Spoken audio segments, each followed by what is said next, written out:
Hey, control room, you ready to hear what this guy has to say about the gender pay gap? Yay! Great! Women's pay has been slowly catching up to men's over time, until these days American women are earning 81.9% of what American men earn. Except for Indian American women, they earn 10 grand a year more than white men. But why is that gap still so big? Well, for one, men work longer hours. They work 2 more hours a week on average than women do. Over twice as many women work part-time, and almost twice as many full-time men work more than 40 hours a week.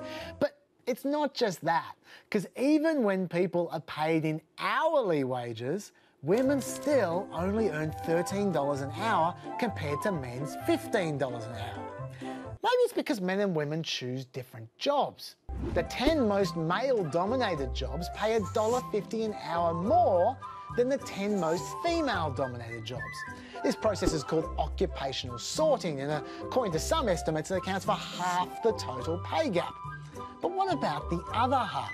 Well, here's where it gets interesting, because never married women earn 92% what never married men earn, whereas married women only earn 79% what married men earn.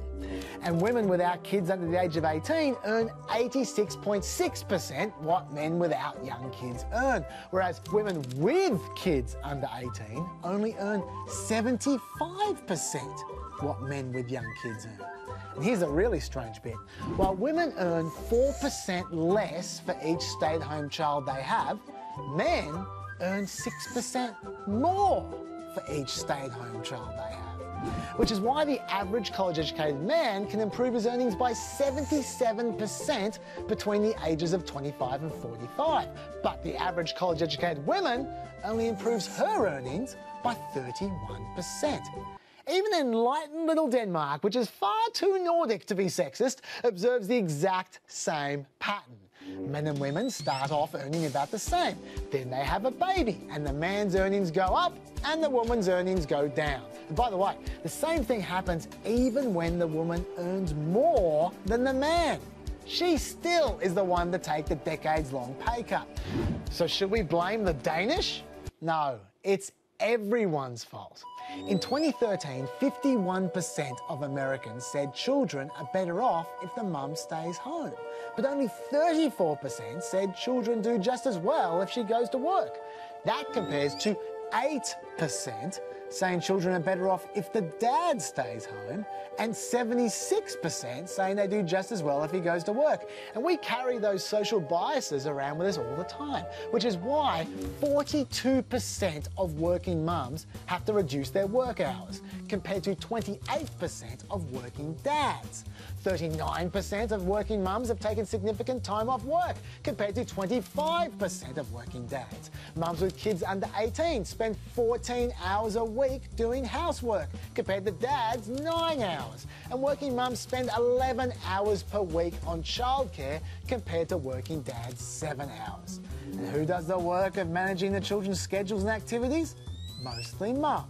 And who looks after the kids when they're sick? You guessed it, mostly mum again. Now, all those commitments add up. Tell us something we don't know. So mums have then got to get more flexible work, with shorter hours, more time off, and that's closer to home. And those jobs pay less. But even then, that still doesn't explain the whole gap. Because according to one study, even when you compare 2 people at the same company with the same job title, men still make 5.4% more in base pay than women. There are all kinds of theories for this, from women not being aggressive enough negotiators to women having less experience. But let's not rule out prejudice. For instance, a Cornell study sent out fake resumes to employers that were identical in every way, except there was a line about being a parent. Mothers were half as likely to be called back, whereas fathers were called back slightly more often than men whose resumes did not mention parenthood. And when asked how much they'd pay such employees, mothers were offered on average $11,000 less than childless women, and $13,000 less than fathers. Look, you're never going to eliminate difference completely. Even amongst Uber drivers, where there is complete job flexibility and zero discrimination, men somehow make 7% more money. But maybe by questioning our own assumptions, we can get just that little bit closer. Like, say, by replacing a Planet America host with a woman. Well, not me!